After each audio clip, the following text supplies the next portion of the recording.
This is how to halftone for DTF. Why do you want to use a halftone? Well, you want to do some kind of color knockout to make your graphic feel softer.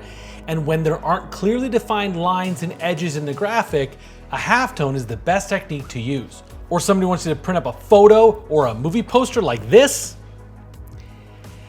The only way to get that to feel sort of soft and not like a giant plastic sticker is to halftone.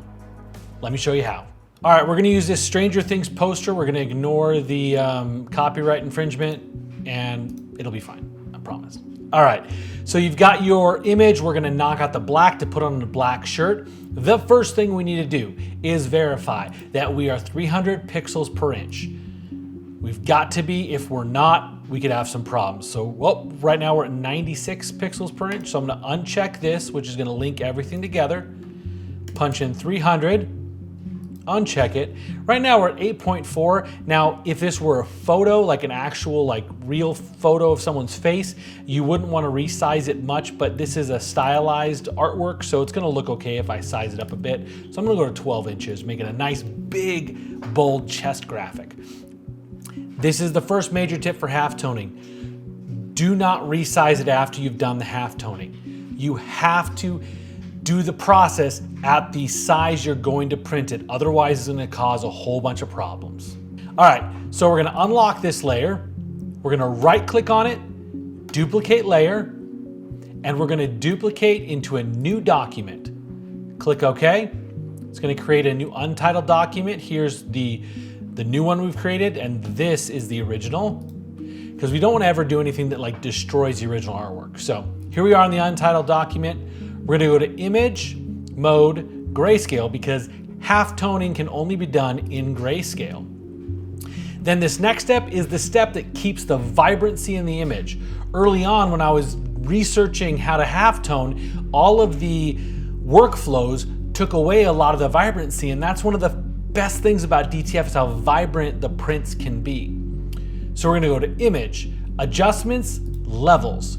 So what happens here is gray is the amount of halftoning that happens. So if you have something that's 100% black, it's gonna have 0 dots. It's gonna be totally disappeared. And if it's 100% white, that's gonna be all of the ink showing through. And then any amount of gray will dictate how large the halftone dots are. At 50% gray, it's equal white and black dots. Let me show you what I mean here. So right now, the majority of this would be halftoned, and we don't want that. We want the majority of the image to be vibrant, bright, all the ink showing through. So we're actually gonna pull this way down to where it looks kind of blown out. Don't worry, trust the process, it'll look good at the end. And then all this like kind of cloudiness here that you're seeing, that is not gonna print out well, I know from experience. So we're actually gonna bring this black slider up just a little bit to crunch it down. Somewhere in that range.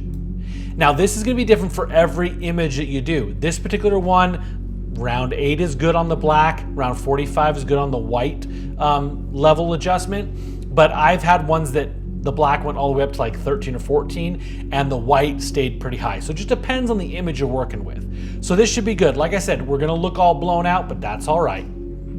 So click OK. Now we're gonna go to Image, Mode, Bitmap. Flatten layers, okay. Now here's our options. We wanna verify, yep, 300 pixels per inch. If you hadn't checked that before, you might see a different number here. And we are gonna do halftone screen. There are some other options. We'll worry about those for another video. Click OK. And this is your frequency and your angle. And this has to do with how the dots line up to each other and how the dots scale with each other. And I will do a deep dive, depending on when you're watching this, I might have already put out the video. If I did, it'll be linked up above and in the description below. But a deep dive on the frequency and the angle and how we kind of came to those conclusions. But through my testing, between 30 and 40 was best for DTF, and an angle of 23 was best until I started talking to some screen printers who used 23.5. So I kind of stumbled upon the screen print industry standard. So 23.5 is where I'm gonna sit, and 30 to 40, in this case, I like 35. And that just created the halftone screen. You're gonna see all these dots and areas where it transitioned to fading to black. You're gonna see those dots get smaller. All right, so the next step we're gonna do is we're gonna copy all this. So Command or Control A, Command on a Mac, Control on a PC, selects everything, and Command or Control C to copy it. Now we're gonna go back to our original document. We're gonna create a layer mask here in the lower right-hand side. You should see this layers panel. If you do not see the layers panel, go to Window and make sure layers is checked. So we're gonna add a layer mask, and we're gonna hold down Option on a Mac, Alt on a PC, and click on the layer mask. Now we're gonna paste, Command or Control V. Click off of it, and we have our half-toned image. But you're like, Jeremy, this looks ugly. And I would agree. So just as a test, and you'll see this through other videos that we do, we're always gonna put what the shirt color is behind it. So we created a new layer here with the plus icon, move the layer behind, and then I'm gonna push Shift Delete or Shift Backspace, and that's gonna bring up this fill window. I can choose any color. In this case, it's going on a black shirt. So let's click black. And there you go, you've got it previewed. You might be asking yourself, what about if I have a white shirt or a different colored shirt? We have options for that. Those videos are coming. Depending on when you're watching this, those videos might already be out. And if they are, they'll be linked up above and in the description below.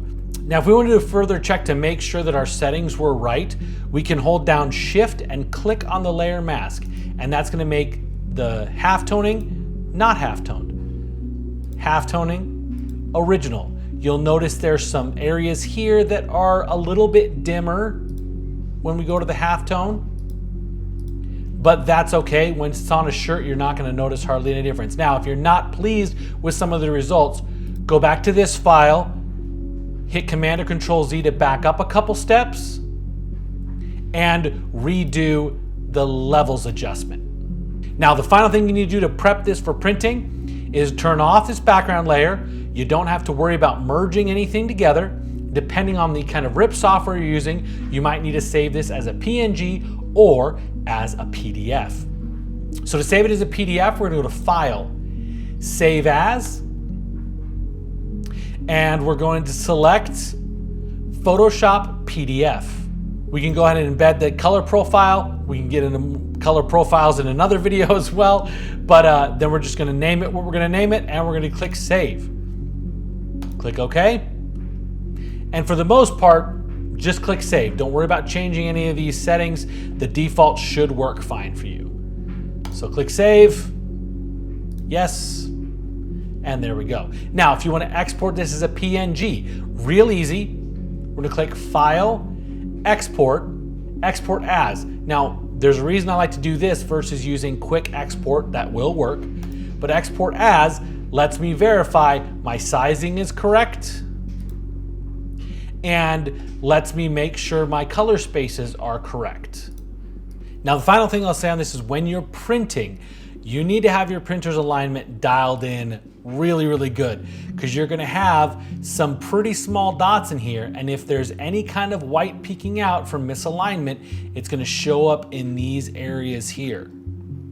Also, don't be shocked or concerned if you lose a few dots when you're peeling. That's totally normal, and it really doesn't ruin the overall effect of the shirt. And here we got this one here. Looks absolutely fantastic and feels a million times softer. I hope this video helped you out. If it did, do me a favor and click subscribe, and I'll see you on the next one. Bye.